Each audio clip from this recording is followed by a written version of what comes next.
Hi ನಮಸ್ಕಾರ. Speed news ವಿಶೇಷ ಕಾರ್ಯಕ್ರಮಕ್ಕೆ ಸ್ವಾಗತ. ನಾನು ಸುನಂದ ಅನ್ಸೂಯ. ಪೋಕ್ಸೋ ಕಾಯ್ದೆ ಅಡಿ ದೂರನ್ನ ಕೊಟ್ಟಂತಹ ಕಾರಣ ಸಂತ್ರಸ್ತ ಬಾಲಕನ ಕುಟುಂಬಕ್ಕೆ ಒಂದು ಹರಿಹರದ ಪಂಚಮಸಾಲಿ ಗುರುಪೀಠದ ವಚನಾನಂದ ಸ್ವಾಮೀಜಿಯವರು ಬೆದರಿಕೆಯನ್ನ ಹಾಕಿದ್ದಾರೆ ಅಂತ ಹೇಳಿಬಿಟ್ಟು ಬಾಲಕನ ತಾಯಿಯ ಪರ ಹಿರಿಯ ವಕೀಲರು ಹೈಕೋರ್ಟ್ಗೆ ತಿಳಿಸಿದ್ದಾರೆ. ವಚನಾನಂದ ಸ್ವಾಮೀಜಿಗೆ ನೀಡಲಾಗಿರುವಂತಹ ನಿರೀಕ್ಷಣಾ ಜಾಮೀನನ್ನ ರದ್ದು ಮಾಡಬೇಕು ಅಂತ ಹೇಳಿಬಿಟ್ಟು ಕೋರ್ಕೊಂಡು ಸಂತ್ರಸ್ತ ಬಾಲಕನೊಬ್ಬನ ತಾಯಿ ಸಲ್ಲಿಸಿರುವಂತಹ ಕ್ರಿಮಿನಲ್ ಅರ್ಜಿಯನ್ನ ಕೋರ್ಟ್ನಲ್ಲಿ ಮಂಗಳವಾರ ವಿಚಾರಣೆ ಕೂಡ ಮಾಡಿದ್ದಾರೆ. ವಿಚಾರಣೆ ವೇಳೆ ಸಂತ್ರಸ್ತ ಬಾಲಕನ ತಾಯಿಯ ಪರವಾಗಿ ವಾದ ಮಾಡಿದಂತಹ ಹಿರಿಯ ವಕೀಲರಾದ DR ರವಿಶಂಕರ್ ಏನೇನು ಬೆದರಿಕೆಯನ್ನು ಹಾಕಿದ್ದಾರೆ ಅನ್ನೋದರ ಒಂದು ಕಂಪ್ಲೀಟ್ ಡೀಟೇಲ್ಸನ್ನು ಅಲ್ಲಿ ಕೋರ್ಟ್ನಲ್ಲಿ ಹೇಳಿದ್ದಾರೆ. ಪ್ರಕರಣಕ್ಕೆ ಸಂಬಂಧಪಟ್ಟಂತೆ ಪ್ರಾಸಿಕ್ಯೂಷನ್ ಏನಿದೆ ತನಿಖಾ ತಂಡ ಕೂಡ ವಿಚಾರಣಾ ನ್ಯಾಯಾಲಯಕ್ಕೆ ದೋಷಾರೋಪ ಪಟ್ಟಿಯನ್ನು ಸಲ್ಲಿಸಿದೆ ಅಂತ ಕೂಡ ಹೇಳಿದ್ದಾರೆ. ಅಂತೆಯೇ FIR ಮಾಡಿದಾದ ಮೇಲೆ ಸ್ವಾಮೀಜಿ ತಮ್ಮ ಅರ್ಜಿದಾರರಿಗೆ ಬೆದರಿಕೆಯನ್ನು ಹಾಕಿದ್ದಾರೆ. ನಿರೀಕ್ಷಣಾ ಜಾಮೀನನ್ನು ರದ್ದು ಮಾಡಿ ಅಂತ ಹೇಳಿಬಿಟ್ಟು ಪ್ರಾಸಿಕ್ಯೂಷನ್ ಕೂಡ ದಾವಣಗೆರೆ ಜಿಲ್ಲಾ ನ್ಯಾಯಾಲಯದಲ್ಲಿ ಅರ್ಜಿಯನ್ನು ಸಲ್ಲಿಸಿದೆ. ಇನ್ನು ವಿಚಾರಣೆ ನಡೆಸಿರುವಂತಹ ನ್ಯಾಯಾಲಯ ಏನಿದೆ ಹೈಕೋರ್ಟ್ನಲ್ಲಿ ಈ ಒಂದು ಅರ್ಜಿ ದಾಖಲಾಗಿರುವಂತಹ ಹಿನ್ನೆಲೆಯಲ್ಲಿ ಆದೇಶವನ್ನು ಕಾಯ್ದಿರಿಸಿದ್ದಾರೆ. ಹಾಗೆ ಇದೇ ದಿನಾಂಕ 30ಕ್ಕೆ ನಿಗದಿಯನ್ನು ಕೂಡ ಮಾಡಿದ್ದಾರೆ ಅನ್ನುವಂತಹ ಅಂಶವನ್ನು ನ್ಯಾಯಪೀಠದ ಗಮನಕ್ಕೆ ಲಾಯರ್ ಅವರು ತಂದಿದ್ದಾರೆ. ಇದಕ್ಕೆ ಒಂದು ಪ್ರತಿಕ್ರಿಯೆ ಕೊಟ್ಟಂತಹ ನ್ಯಾಯಪೀಠ ಏನಿದೆ ಅವರು ದೋಷಾರೋಪ ಪಟ್ಟಿ ಸಲ್ಲಿಕೆಯಾಗಿದ್ದರೆ ನಿರೀಕ್ಷಣಾ ಜಾಮೀನನ್ನು ರದ್ದುಪಡಿಸೋದು ಆಗ್ಬೋದು.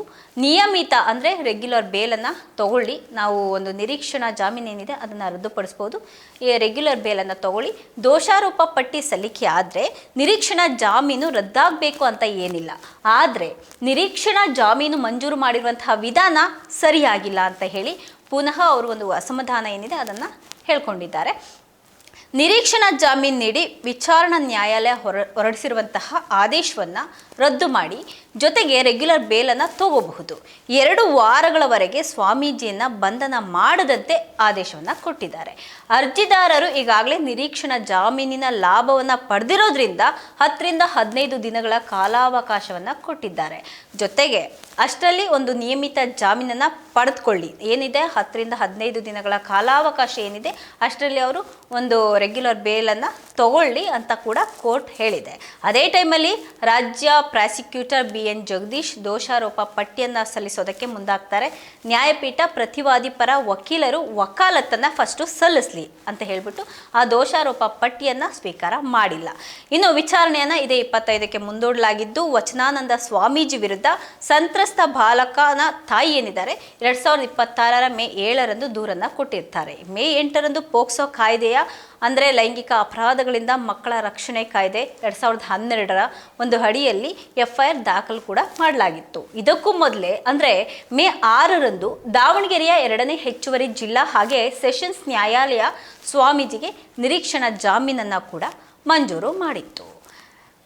ಇನ್ನು ವಿಚಾರಣೆ ಮಾಡುವಂತಹ ಒಂದು ಟೈಮಲ್ಲಿ ವಚನಾನಂದ ಸ್ವಾಮೀಜಿ ಪರ ಹಾಜರಾಗಿದ್ದಂತಹ ವಕೀಲರೇನಿದ್ದಾರೆ ಅವರು ಮಠದ ಟ್ರಸ್ಟಿಗಳು ಹಾಗೆ ಸ್ವಾಮೀಜಿ ನಡುವೆ ಅವತ್ತು ಜಗಳ ನಡೆದಿತ್ತು.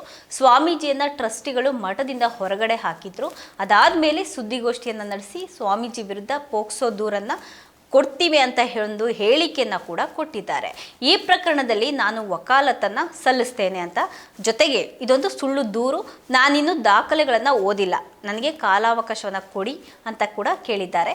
ಇದಕ್ಕೆ ನ್ಯಾಯಪೀಠ ಕೂಡ ಬಾಲಕಿಯರು ಅಲ್ಲಿ ಸುರಕ್ಷಿತವಾಗಿಲ್ಲ ಅಂತ ಅಂದ್ಕೊಂಡ್ರೆ ಬಾಲಕರು ಸುರಕ್ಷಿತವಾಗಿಲ್ವಾ ಅಂತ ಹೇಳಿಬಿಟ್ಟು ಒಂದು ತೀವ್ರ ಆಘಾತವನ್ನು ಕೂಡ ವ್ಯಕ್ತಪಡಿಸಿದ್ದಾರೆ.